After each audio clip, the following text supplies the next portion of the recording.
Hello everyone. My study set out to investigate whether or not integrated reading into writing tasks generate authentic and complex cognitive processes. Next slide, please. I don't seem to have the controls. So to briefly add a bit of context, the research was motivated by the growing popularity of integrated skills tasks as an alternative solution for university entry tests. Next slide, please. And this growth in popularity is, can we skip, please? This growth in popularity is based on a number of very strong claims that integrated skills tasks are credited with. Possibly their most seductive claims are that A, by giving test takers one or several input texts before writing, we limit the effect of background knowledge on the topic. B, they recreate the type of writing the students do in real-life academic tasks, so they're more authentic. And C, they're able to generate knowledge transformation, a complex cognitive process, which is sometimes referred to as the trademark and indeed the very purpose of academic endeavors. However, even the most ardent supporters of integrated tasks will concede that there still isn't enough empirical evidence behind these claims. And I would know because I myself am a fan of integrated tasks. And that's where the motivation behind the study came, to shed a bit more light on the construct and the underlying cognitive complexity behind integrated tasks, with a particular focus on authenticity and cognitive complexity. On the next slide, you'll see that I had 4 research questions. 1 and 2 were concerned with cognitive authenticity. So basically, is there any evidence of it? And how does the topic and the number of source texts affect it? 3 and 4 looked at cognitive complexity. And again, is there any evidence of it? And how is it affected by changing the topic and changing the number of source texts? On the next slide, you see that to answer these questions, I designed a multi-text summary task.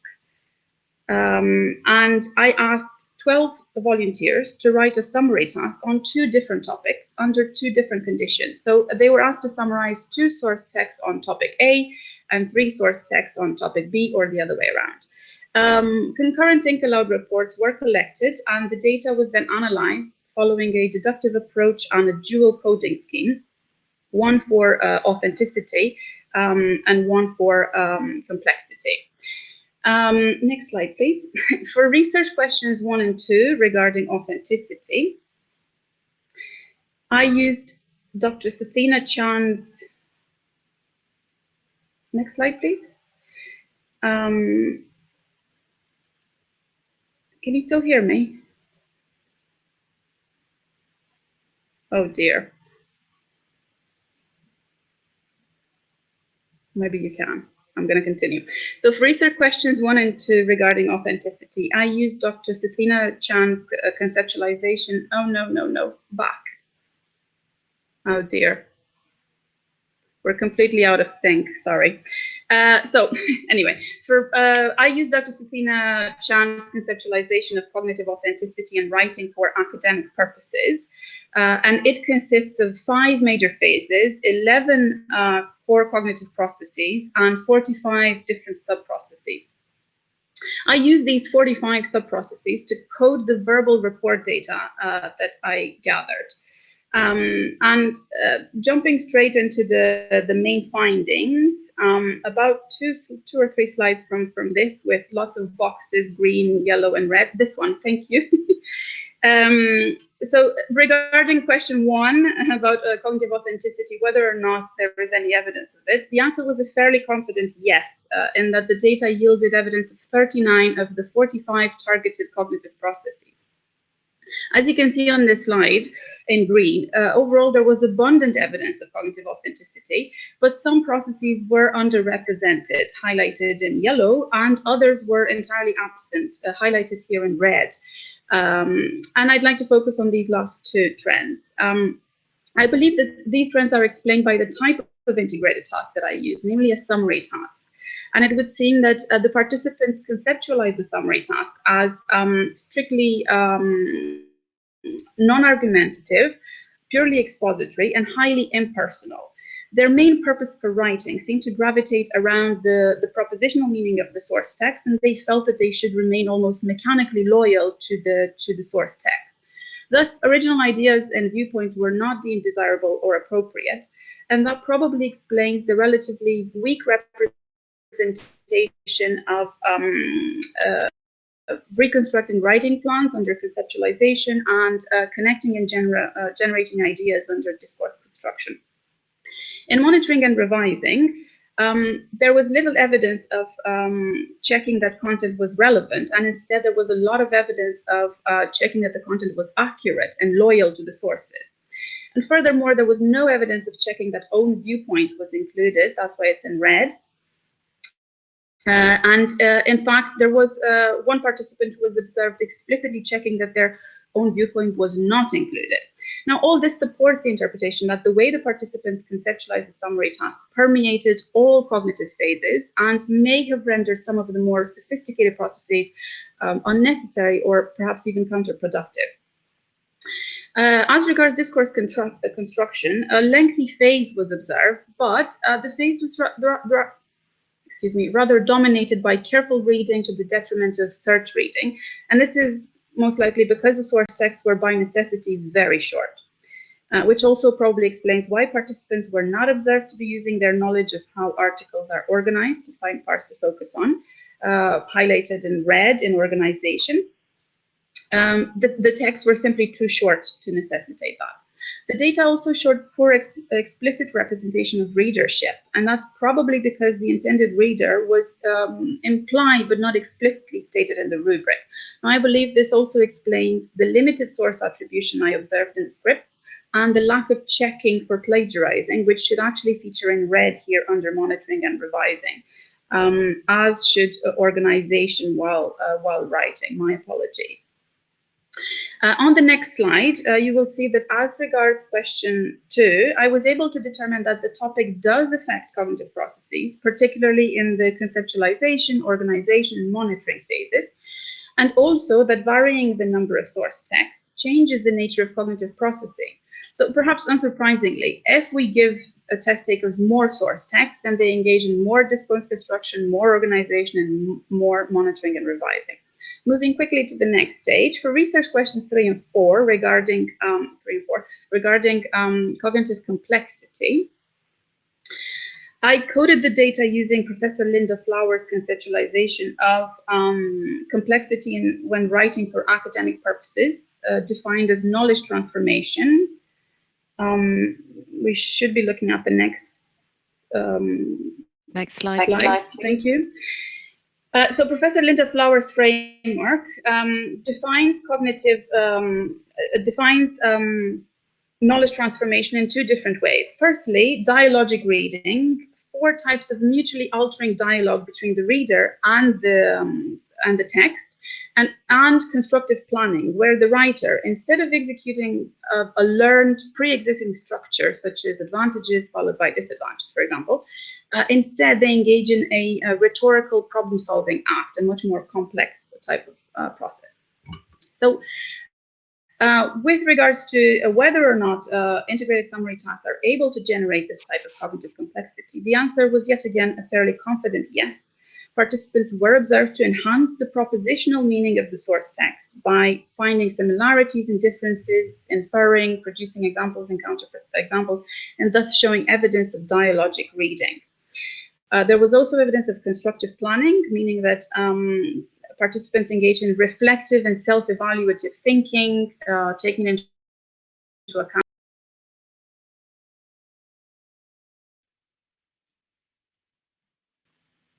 On the next slide, you will see that as regards the effect of topic and the number of source texts on cognitive complexity. Next slide, please.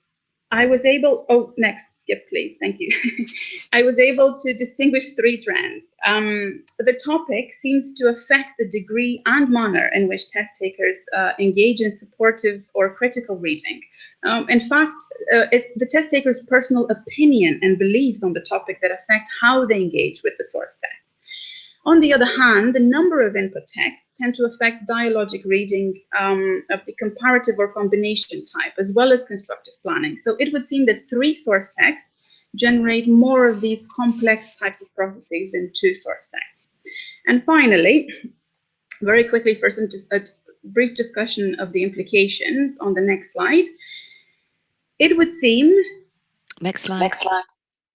It would seem that even in its previous slide, thank you, this one. It would seem that even if in its short form, the multi-text summary task is a pragmatic solution capable of generating authentic and complex cognitive processes.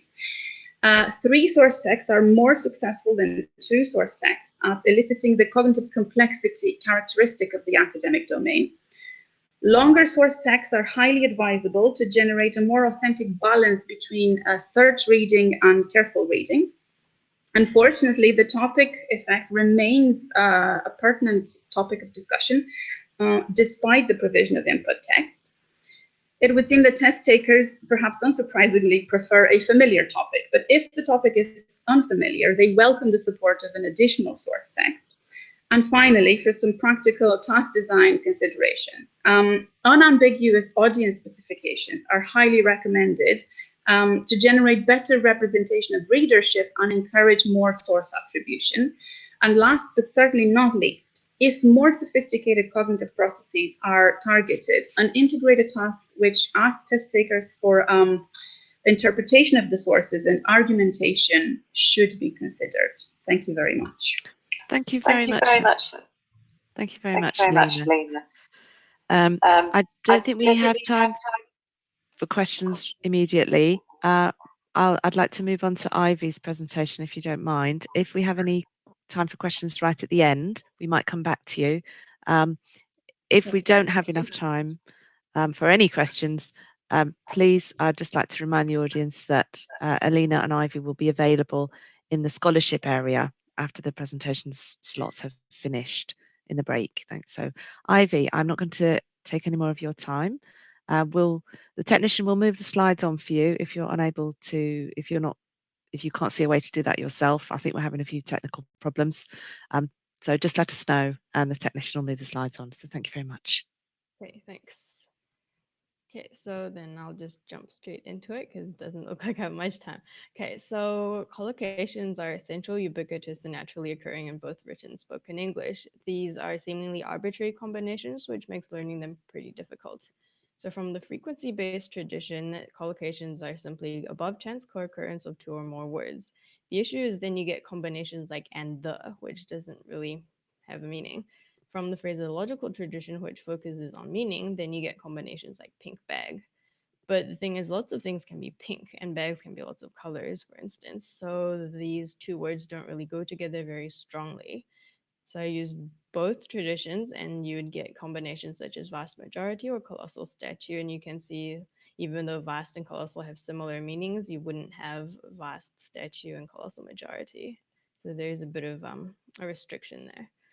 So there's been very little research on factors that affect collocation difficulty, and also there has been a lot of issues with past tests, mainly around unsystematic item selection. So the overall aim of my research was to create a corpus-driven receptive test of collocational knowledge. Now today, what I'll just focus on is modeling factors affecting collocation difficulty using multi-level path analysis. So focus on that. Okay, so my participants were all studying in Australia, either at an Australian university or studying English intensively in preparation for study at an Australian university. And here's a sample item. This is a verb noun collocation type. So participants were asked which words go together best. So here the correct answer would be watch TV, lose weight, and tell the truth. Now, looking a bit broadly at the test, so there were 5 subtests, 4 collocation types. So there are 2 lexical ones that you can see at the top and 2 grammatical ones you can see at the bottom. In the middle, there's a subtest for compound words. So they're not really collocations, but I included them because I thought maybe they'd be similar. Okay, so this is the model I want to talk about. On the left, you'll see that there were quite a few non-significant predictors that I also looked at, but I won't bother with that today. So looking at just the model here, so looking at the bottom left-hand corner there, that's the first level of the model. So this is looking at factors to do with individual collocations. So semantic transparency is how obvious the meaning of the collocation is based on the meaning of the separate words making up the collocation. So as you'd expect, the more semantically transparent a collocation is, the easier it is. So IF on the right here is item facility, so it's larger if the collocation is easier. And the other factor here is log this delta P looking thing. So I'll call this predictability, and I've written up how I've calculated on the left, but you can think of it as like how predictable the second word of the collocation is given the presence of the first word. And so as you'd expect, the more predictable collocation is, the easier the collocation as well. But also going to the intercept, looking at that triangle there with the coefficient 0.90, you'll see that actually a lot of the variability is explained elsewhere, and it will make a lot of sense once we move up the levels. Okay, so moving to the second level, so it's at the top there.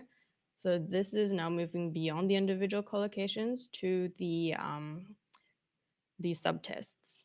Okay, so for collocation type, you can see that the more grammatical a collocation is, the easier the collocation is. But also, the more grammatical it is, the larger the effect of predictability is on item facility. Then moving to the third level here, this is now going beyond the test to the test taker. So this is what explains most of the variability, as you'd expect, because we're looking at the participants' general English proficiency level here. So as expected, the more proficient a test taker is, the easier a collocation. But not only that, you'll see the negative coefficients as well. So if you follow those lines down, you'll see that the more proficient a test taker is, the smaller the effect of semantic transparency and predictability on IF as well. Okay, so to quickly conclude, the significance of my research has been that I've shown that collocation types are psychometrically similar to each other into compound words, at least in terms of very surface level knowledge of collocations. And also thinking about creating a test of collocational knowledge, we should include multiple collocation types that range in semantic transparency and predictability, or at least some measure of degree of coherence. And I found predictability was a better measure, but yeah. And so collocations also should be frequent enough to matter. There's no point in testing something that's really rare. Then something to keep in mind is that collocations and compound words do change over time and are different across different varieties of English. And so that does mean then that you can't really, let's say, take my test and plunk it in any old context. Okay, and that's it. So hopefully I'll see you around soon and have a look at my poster. Thanks. Thanks, Ivy. That was very